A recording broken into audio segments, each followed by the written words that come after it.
नीलावंती एक श्रापित ग्रंथ की पूरी कहानी। नीलावंती ग्रंथ। दोस्तों, नीलावंती ग्रंथ को भारत सरकार ने बैन कर दिया है क्योंकि इस ग्रंथ को एक श्रापित यक्षिणी के द्वारा लिखा गया है। ऐसा माना जाता है कि जिसने भी लालचवश इस किताब को पढ़ने की कोशिश की उसकी मृत्यु हो गई या फिर वह पागल हो गया। जब बहुत सारे मामले आने लगे तो भारत सरकार ने ग्रंथ को पढ़ने पर पूरी तरह से बैन लगा दिया। नीलावंती एक श्रापित ग्रंथ की पूरी कहानी। दोस्तों, ये बहुत समय पहले की बात है। उत्तर प्रदेश के एक छोटे से गांव में एक आदमी था। उसकी एक पत्नी और एक छोटी सी बच्ची थी। जब वह बच्ची 5 वर्ष की हुई तो उसकी मां की मृत्यु हो गई। इस बच्ची का नाम नीलावंती था। नीलावंती की मां की मृत्यु के पश्चात नीलावंती के पिता ने उस गांव को छोड़ दिया और नीलावंती को लेकर दूसरे गांव में चले गए। दोस्तों, नीलावंती के पिताजी को आयुर्वेद का अच्छा खासा ज्ञान था। नीलावंती भी अपने पिता से आयुर्वेद का ज्ञान लेती थी। नीलावंती के अंदर एक खासियत थी कि वह पेड़ पौधों, जानवरों, पशु पक्षियों सबकी भाषा समझती थी। यही नहीं, नीलावंती के स्वप्न में शैतान भी आते थे और नीलावंती को जमीन के नीचे गड़े हुए धन दौलत के बारे में जानकारी देते थे। लेकिन नीलावंती के अंदर उसके पिताजी के अच्छे संस्कार थे, इसलिए वह सब कुछ जानते हुए भी धन दौलत जमीन के नीचे से खोदकर नहीं निकालती थी। नीलावंती को पेड़ पौधे और शैतान जो भी मंत्र बताते थे वो पीपल के पत्ते से बनी किताब पर लिख लेती थी। जब नीलावंती 20 से 22 वर्ष की हो गई तब जो भूत प्रेत नीलावंती के स्वप्न में आते थे वो हकीकत में सामने आने लगे। कुछ समय बाद नीलावंती को पता चलता है कि वो एक श्रापित यक्षिणी है जो कि एक श्राप की वजह से इस दुनिया से बाहर नहीं निकल पा रही है। उसे अपनी दुनिया में जाना था। ये सब बात वह अपने पिताजी को बताती है। तब उसके पिताजी उससे कहते हैं कि बेटी, यदि तू इस दुनिया की नहीं है और किसी श्राप के कारण तू इस दुनिया में फंसी हुई है तो मैं तुझे नहीं रोकूंगा, अतः तू स्वेच्छा से यहाँ से जा सकती है। फिर नीलावंती उस गांव को छोड़कर जाने लगी कि रास्ते में उसे एक व्यापारी मिलता है, अतः नीलावंती उस व्यापारी से दूसरे गांव में जाने के लिए कहती है क्योंकि नीलावंती को एक अच्छी आत्मा ने बताया था कि यहाँ से 35 मील की दूरी पर तुम्हें एक गांव मिलेगा और उस गांव में तुम्हें एक बरगद का पेड़ मिलेगा। वहीं से तुम्हें अपनी दुनिया में जाने का रास्ता मिलेगा। इसके अलावा तुम्हें अपने रक्त के साथ साथ पशु पक्षियों की भी बलि देनी होगी। इसी को ध्यान में रखते हुए वह नीलावंती उस व्यापारी से उस गांव में चलने के लिए कहती है। वह व्यापारी नीलावंती को देखकर मंत्रमुग्ध हो जाता है और कहता है कि मैं तुम्हें उस गांव में छोड़ दूंगा, लेकिन बदले में तुम्हें मुझसे शादी करनी पड़ेगी। नीलावंती ने व्यापारी के सामने मुस्कुराते हुए कहा कि ठीक है, मुझे मंजूर है, लेकिन मेरी एक शर्त है कि रात के समय मैं तुम्हारे साथ नहीं रहूंगी। मैं कहाँ जाती हूँ, क्या करती हूँ, इसके बारे में तुम मुझसे कुछ नहीं पूछोगे। व्यापारी ने कहा कि ठीक है, मुझे मंजूर है। उसके बाद वह व्यापारी नीलावंती को अपने बैलगाड़ी में बिठाकर उस गांव में ले गया। फिर शर्त के अनुसार नीलावंती ने उस व्यापारी से विवाह कर लिया। रात के समय नीलावंती प्रतिदिन बरगद के पेड़ के नीचे तंत्र मंत्र करने के लिए चली जाती थी। वहां पर वो अपना रक्त और पशु पक्षियों की बलि भी चाहती थी। एक दिन रात के समय जब नीलावंती तंत्र मंत्र उस बरगद के पेड़ के नीचे कर रही थी, उसी समय उस गांव के कुछ लोग नीलावंती को पशु पक्षियों की बलि देते हुए देख लेते हैं और उस व्यापारी को जाकर सारी घटना की जानकारी देते हैं। जब अगली रात को नीलावंती अपने समय के अनुसार रात में तंत्र साधना के लिए निकलती है तो उसके पीछे पीछे वह व्यापारी भी चला जाता है और नीलावंती को तंत्र साधना करते हुए देख लेता है। अगले दिन नीलावंती के स्वप्न में शैतान आता है और उससे बताता है कि नीलावंती, कल जब तुम तंत्र साधना के लिए बरगद के पेड़ के नीचे जाओगी, उसी समय बरगद के पेड़ के बगल से जो नदी बहती है, उस नदी में तुम्हें एक लाश बहती हुई दिखाई देगी। उस लाश के गले में एक ताबीज होगा, तुम्हें उससे खोल लेना है। गले से ताबीज को निकालने के बाद उसी नदी में तुम्हें एक नाव पर सवार आदमी मिलेगा। तुम्हें इस ताबीज को उस आदमी को दे देना है, वह तुम्हें दूसरी दुनिया के दरवाजे तक पहुंचाने में तुम्हारी मदद करेगा। उस शैतान ने नीलावंती से ये भी कहा कि तुम्हें अपनी दुनिया में वापस लौटने का सिर्फ यही एक ही चांस मिलेगा, दोबारा चांस तुम्हें नहीं मिलेगा। अगले दिन नीलावंती बहुत खुश हुई और रात के समय बरगद के पेड़ के नीचे चली गई। वह तंत्र साधना करके अपनी रक्त की तथा पशु पक्षी की बलि दे ही रही थी कि उसे नदी के किनारे एक लाश बहती हुई दिखाई देती है। नीलावंती उस लाश के पास जाती है और उसके गले में बंधे हुए ताबीज को निकालने की कोशिश करती है।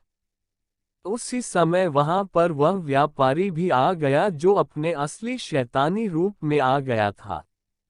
वह ताबीज की पहली गांठ खोल पाई थी, दूसरा खोलने ही वाली थी कि गांव वाले वहां आ गए और नीलावंती को नरभक्षी समझकर कहने लगे कि ये दोनों शैतान हैं, ये दोनों तो सभी गांव वालों को मार डालेंगे, अतः इन दोनों को मार डालो।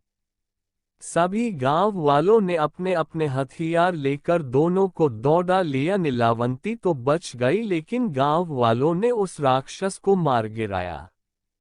राक्षस होने की वजह से वह दोबारा जीवित हो उठा और नीलावंती के पास आकर बोला कि तुम मुझे ये किताब दे दो जिसमें तुमने मंत्रों को लिखा है, और मुझे कुछ नहीं चाहिए।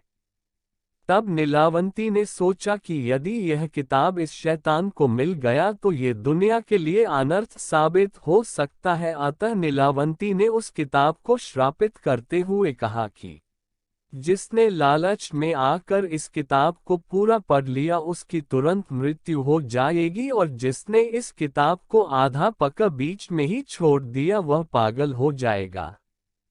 ये कहकर नीलावंती उस किताब को लेकर भाग गई। उसके बाद नीलावंती का आज तक पता नहीं चला कि वह कहाँ गई। कुछ समय पश्चात वह किताब एक साधु को मिलती है। उस साधु के मन में किसी भी तरह का कोई लालच नहीं था। चूंकि वह किताब दूसरे भाषा में लिखी गई थी, अतः उस साधु ने उसे सरलतम रूप में अनुवाद करके लिखा ताकि सबको समझ में आ जाए। नीलावंती के बारे में और एक बात प्रसिद्ध थी कि उसे जानने वाला एक मनुष्य आज भी जीवित है। उसे लोग बाजिंद कहते हैं और वह महाबलेश्वर के जंगलों में रहता है। कहते हैं उसकी आयु 1000 वर्ष से भी ज्यादा है। अब सबसे आसान तरीका तो यह है कि पहले बाजिंद को खोजा जाए जो उससे जानने वाला है, और उसके पास से जो जानकारी मिले उसके आधार पर नीलावंती की खोज करे। और एक बात आपको बता दूं, जो लोग नीलावंती के पीछे थे वह चाहे जिस भी काल में हुए हो या फिर किसी भी जगह से हो, उनमें एक और समानता थी, वे सभी महाबलेश्वर के जंगलों में जाते देखे गए थे। उनमें से केवल 2 लोग ही जाने के बाद फिर से देखे गए थे, वह भी मृत अवस्था में। बाकियों का जिनकी संख्या सैकड़ों में हो सकती है, क्या हुआ किसी को नहीं पता, क्योंकि उनका ना शरीर मिला था ना कोई अवशेष। अब इतनी जानकारी मिलने के बाद क्या आप अब भी चाहते हैं कि आप भी उस ग्रंथ की खोज करने जाए? तो मैं आपको उस आखिरी इंसान के बारे में बताता हूँ जो नीलावंती की खोज में गया था। शायद आपको कोई काम की बात मिल जाए जो आपको नीलावंती खोजने में काम आ जाए। उसका नाम राव साहेब था। वह रत्नागिरी के पास एक गांव का जमींदार था। मुंह में चांदी का चम्मच लेकर जन्म हुआ था, कमी किसी बात की नहीं थी। मल थे इसलिए बल भी था। धन और बल दोनों से वह अपने सामने हर किसी को झुकाना पसंद करता था। बहुत अमीर होने के बावजूद उसे एक बात की कमी हमेशा खलती थी। एक ऐसी बात जिससे सब सुख होने के बाद भी उसकी कई पुश्तों को अफसोस के साथ जीने के लिए मजबूर किया था। इस बात का पता चलते ही वे एक ही बात सोचने लगते थे कि शायद ये किसी तरह से बदला जा सके। वह बात ये थी कि उसके खानदान में बहुत पहले किसी ने केवल गलतफहमी के कारण 7 कुएं भरे जाते इतना सोना और हीरे जवाहरात समुद्र में डुबा दिए थे। उन्हें अफसोस इसी बात का होता था कि काश वह बात बदली जा सकती तो आज दुनिया के सबसे अमीर इंसानों में गिने जाते, पर ऐसा तभी हो सकता था जब समय में पीछे जाकर उस गलतफहमी को दूर किया जा सके।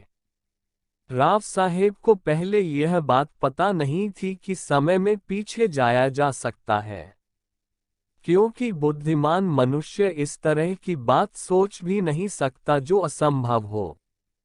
पर जैसा कि उसके पहले कई पुश्तों ने किया था, केवल वह उस धन का पता लगाना चाहता था। उसके लिए उसने भी उन्हीं तरीकों को अपनाया था जिसे उसके पुश्तों ने अपनाया था, जैसे ज्योतिषियों, तांत्रिकों, मांत्रिकों के माध्यम से धन का पता लगाना। लेकिन बहुत कुछ करके भी कुछ हासिल नहीं हो सका था। समय और पैसा दोनों बर्बाद हो रहे थे। लेकिन उस अमर्याद धन के आगे इस धन की कोई कीमत नहीं हो सकती थी।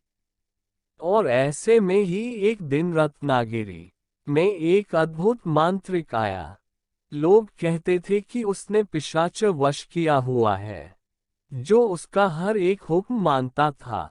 राव साहेब को उसमें रुचि नहीं होती, यह कैसे हो सकता था। राव साहेब भी रत्नागिरी चला गया और उस मांत्रिक को मिला। पहले ही मुलाकात में मांत्रिक ने राव साहेब पर ऐसी छाप छोड़ी कि उसने मांत्रिक को अपने हवेली पर बुलाया।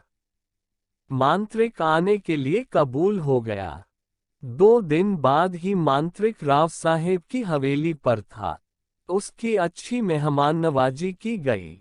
हर तरह से उसे प्रभावित करने की कोशिश हो रही थी, इसलिए कि राव साहेब ने ये भी सुना था कि मांत्रिक के पास अंजन बनाने की विधि है।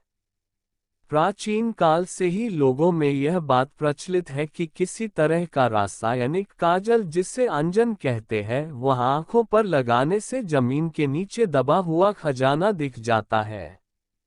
वही पाने के लिए राव साहेब इतने यत्न कर रहा था।